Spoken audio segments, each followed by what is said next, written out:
This is Democracy Now! I'm Amy Goodman with Juan Gonzalez. Well, we spend the rest of the hour in Chicago, where the Illinois Supreme Court has let stand a less than 7-year prison sentence for former police officer Jason Van Dyke, who was found guilty last year of second-degree murder for killing African-American teenager Laquan McDonald in 2014. The Illinois Supreme Court denied a request by the state's attorney general to re-sentence Van Dyke on Tuesday. Van Dyke, who is white, was found guilty on 16 counts of aggravated battery, 1 count for each of the 16 bullets he fired at McDonald.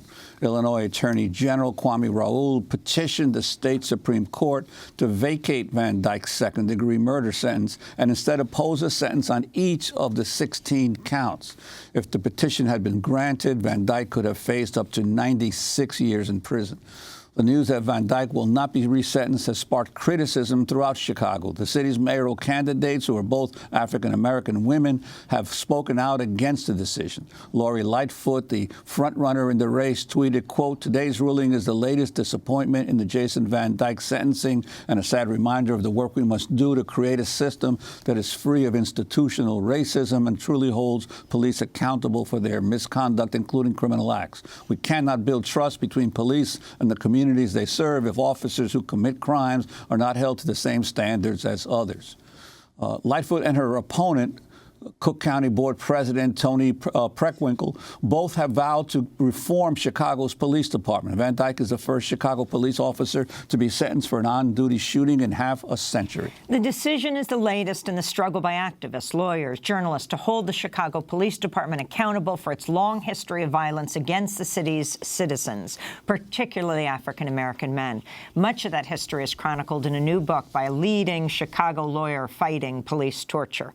The Torture Machine, Racism and Police Violence in Chicago exposes decades of corruption and cover-ups in the Chicago Police Department, from the murder of Black Panther leader Fred Hampton and Mark Clark to the reign of torture overseen by Commander Jon Burge. Under Burge's reign from 1972 to 91, more than 200 people, most of them African-American, were tortured with tactics including electric shock and suffocation.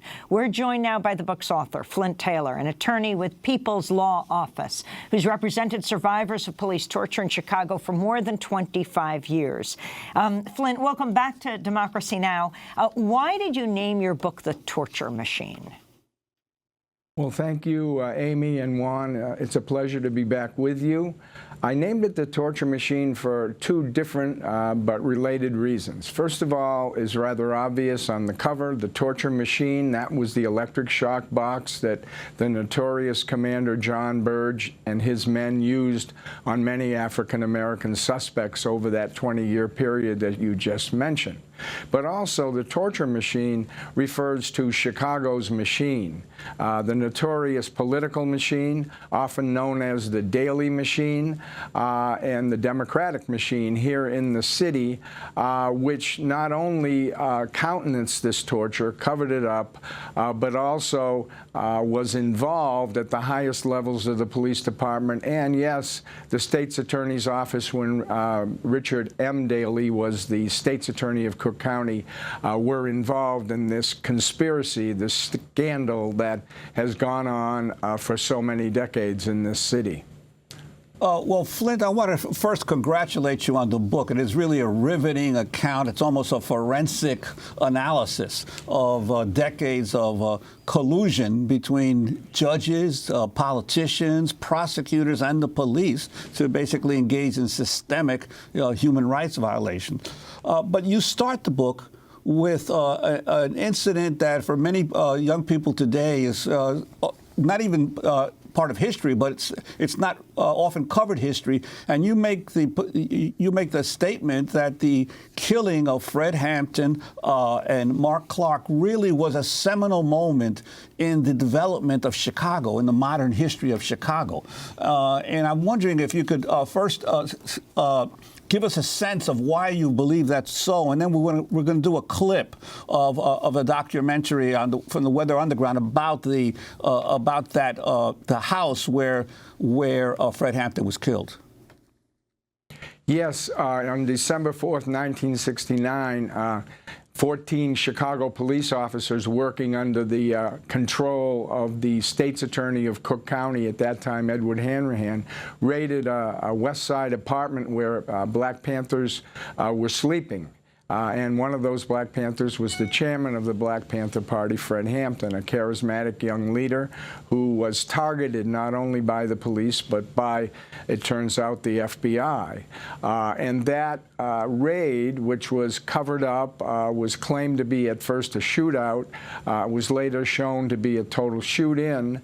And then over the years, as we and others were able to litigate a case in federal court, we were able to show not only that this was a vicious, racist attack on the Panthers and its leadership, where 2 men were killed and many others wounded, but it was part and parcel of the FBI's COINTELPRO program, the counterintelligence program devised and implemented by J. Edgar Hoover over the years, which in the late 60s targeted the Black Panther Party and specifically Fred Hampton in Chicago, and in fact that the raid on the apartment was part of this COINTELPRO program. And of course, you make the point in your book that that was the beginning of the resistance, mass resistance of the Black community that eventually led to the election of Harold Washington as the first Black mayor of Chicago. But I want to turn to the clip from the documentary The Weather Underground about the murder of Black Panther Fred Hampton nearly 50 years ago on December 4th, 1969. This clip begins with Fred Hampton.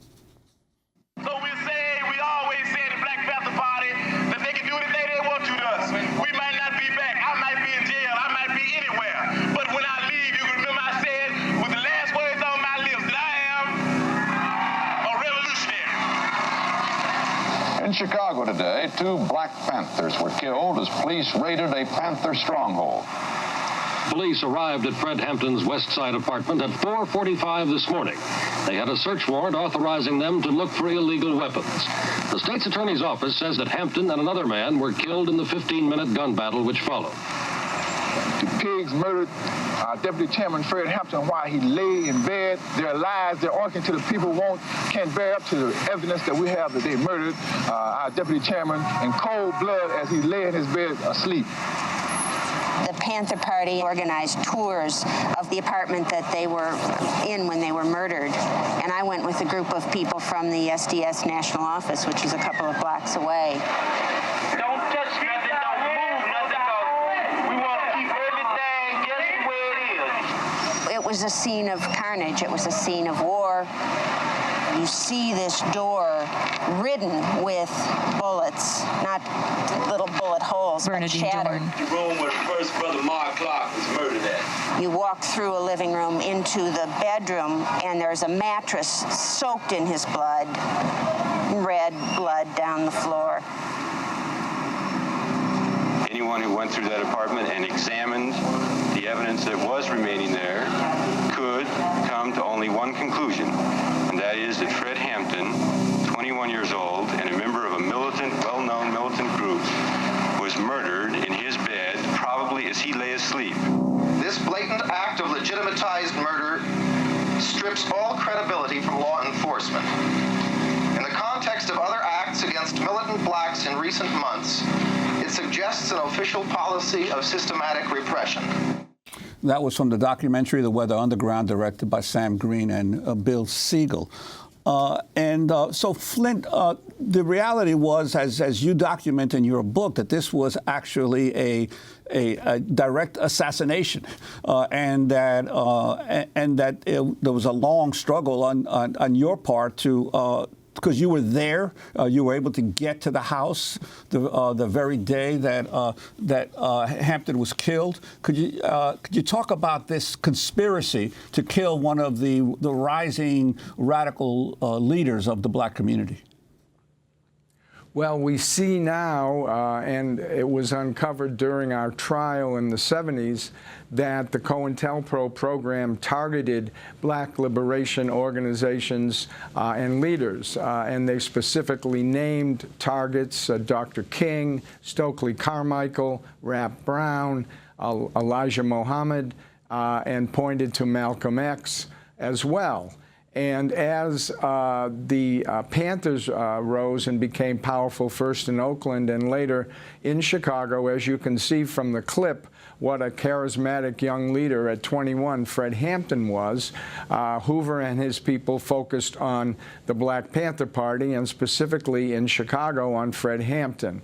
They had an informant in the Black Panther Party by the name of William O'Neill. He sketched out a floor plan that showed where Hampton would be sleeping. They went to the apartment. They supplied that floor plan to the police. The FBI did. They went to the apartment in the early morning hours, and Fred was asleep.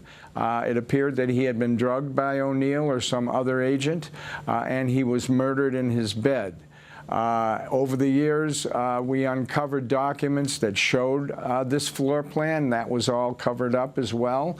It showed that the FBI took credit for this raid as part of its COINTELPRO program, and it showed even that O'Neill, after the raid, was given by Hoover and the people in Chicago a $300 bonus, what we later called the 30 pieces of silver for the informant O'Neill for setting up the raid. So he was receiving from Hoover a bonus for the success of the raid. At the same time, he was serving as a pallbearer in Fred Hampton's funeral. Flint Taylor, you pursued this case civilly for 13 years. What came out of it?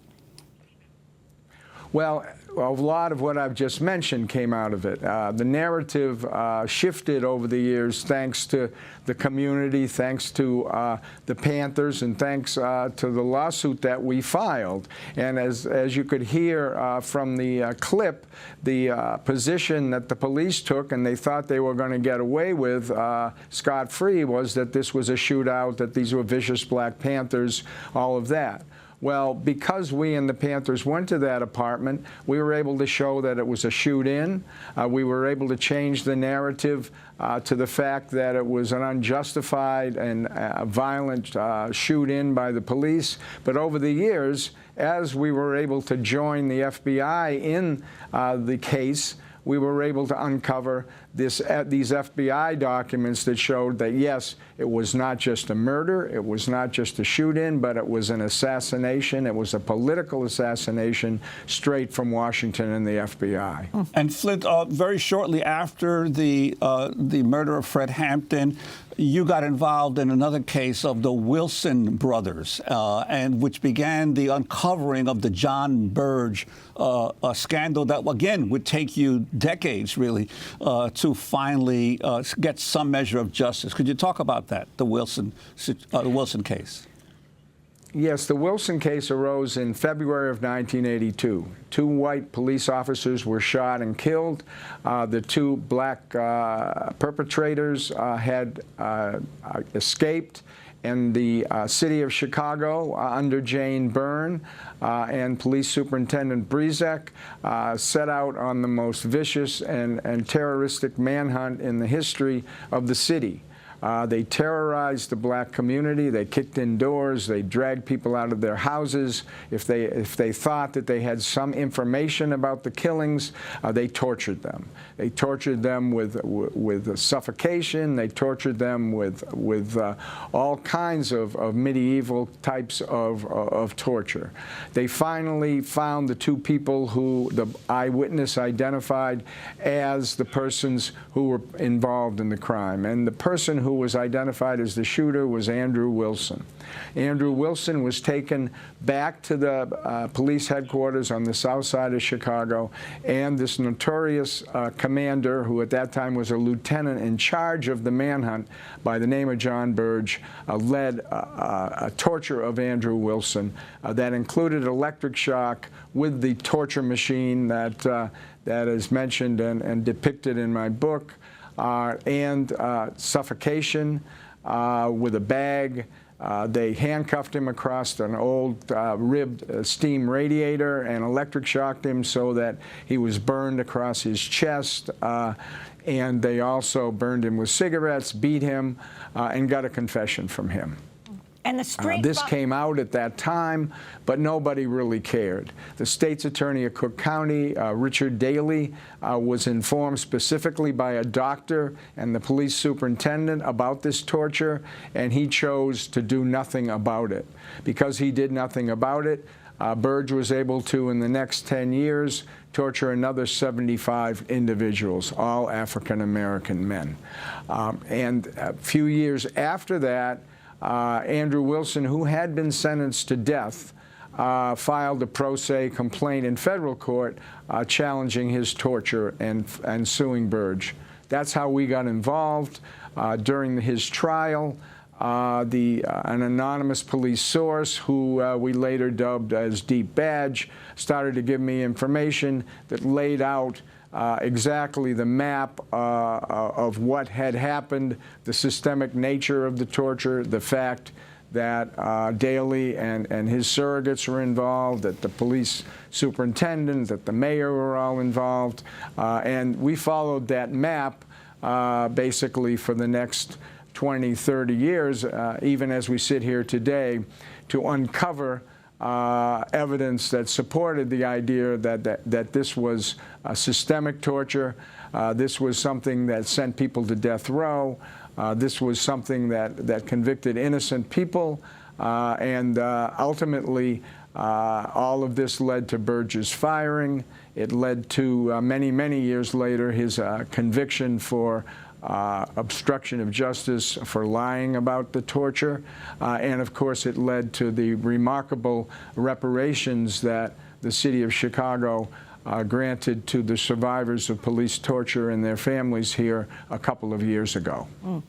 Flint Taylor, we're going to break and then come back to this conversation. We'll also be joined by Lilia Fernandez. This is Democracy Now! Flint Taylor, attorney with People's Law Office, known as the PLO, has represented survivors of police torture in Chicago for nearly half a century. His new book, The Torture Machine, Racism and Police Violence in Chicago. When we come back, Lilia Fernandez will join us as well. Stay with us.